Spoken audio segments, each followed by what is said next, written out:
Thank you for joining me for this short video in which we are going to look at addressing the root causes of pain. First of all, it's important to know that pain is not a problem in and of itself. As a matter of fact, pain is a very important physiological feedback mechanism because it really serves the purpose of bringing your attention to certain parts of the body that are disempowered, weak, or compromised. For example, if there was no pain, you could hurt your foot and continue walking on it. You might not be limping, but you will be hurting yourself further and further with each and every step you take, which would obviously lead to eventually destroying your foot and perhaps having to amputate it.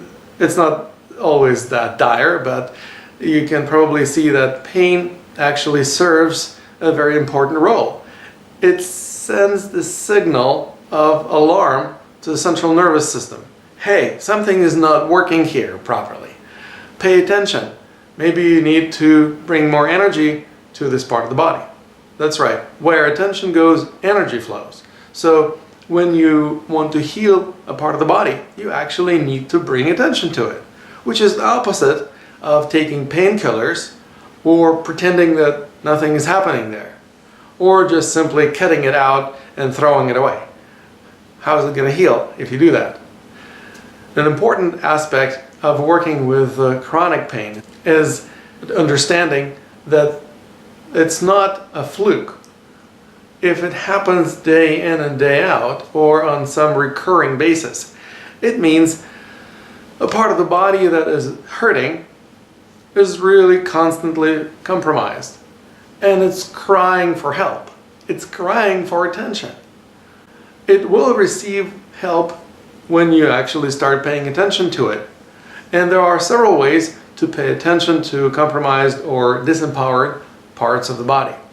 And the first and most obvious one is to touch it. Just like a child, for example, runs around, falls over, may hurt a knee, and then starts crying. What are parents going to do? Are they going to tell the child, hey, stop crying, that shouldn't hurt, whatever the knee scrape you got, it doesn't matter, just keep going? Of course not. Parents actually will take the child probably in their hands, maybe kiss that afflicted part of the body and rub it and make it feel a little better. Why does it feel better? Because attention is being given to it. Often the child who receives this kind of attention within a minute will be running around again. What happens to adults is that they actually are emotionally resistant to paying attention to themselves. And so they literally rob themselves of the ability to heal what ails them. That's right, self-healing is the most powerful type of healing because it actually awakens the healer within. It relies on that inner healer rather than external healer. Now obviously healing happens with the help of other people who may be health professionals or doctors or nurses or alternative health medical professionals, but what they do is they essentially facilitate the process, but healing happens from within. You may apply bandage, you may provide a salve on the skin, you may even do some other therapeutic interventions. All of them will eventually facilitate the process of healing, but the way that the cells mend happens within the body, and no doctors can help the cells mend or heal themselves.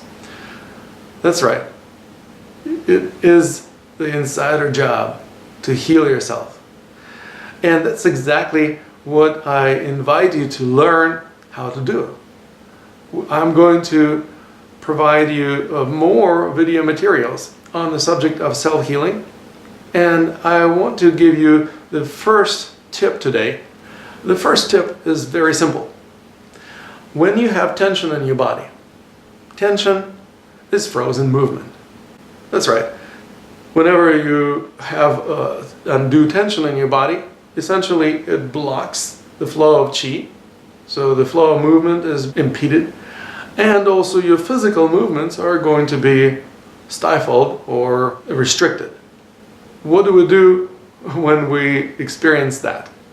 Often people start stretching. I don't recommend stretching.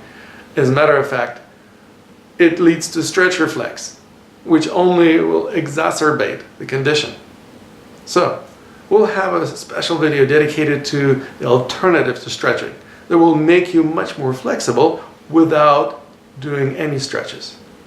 But today, I want to suggest an even simpler method that will already give you a great handle on pain and discomfort in your body.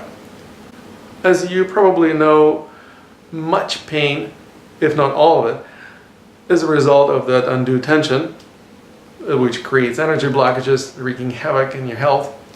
And in order to resolve the tension, one of the easiest ways is to actually take charge of it. That's right. When you have tension, you are not doing it consciously. It's an unconscious tension, obviously. Nobody in the right mind would be holding tension consciously, like chronic tension. If you tried to hold it consciously, you would get really sick and tired of it very quickly and would quit. You would also become really tired, so you wouldn't be able to hold that tension for very long. But unconscious tension can be held for days and weeks and months and even years. So, what's the solution? The solution is to make that tension conscious.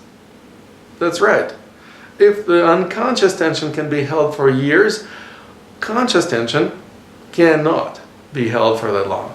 As a matter of fact, because it's conscious, you can also have the freedom of choice, whether to keep holding that tension or to let go.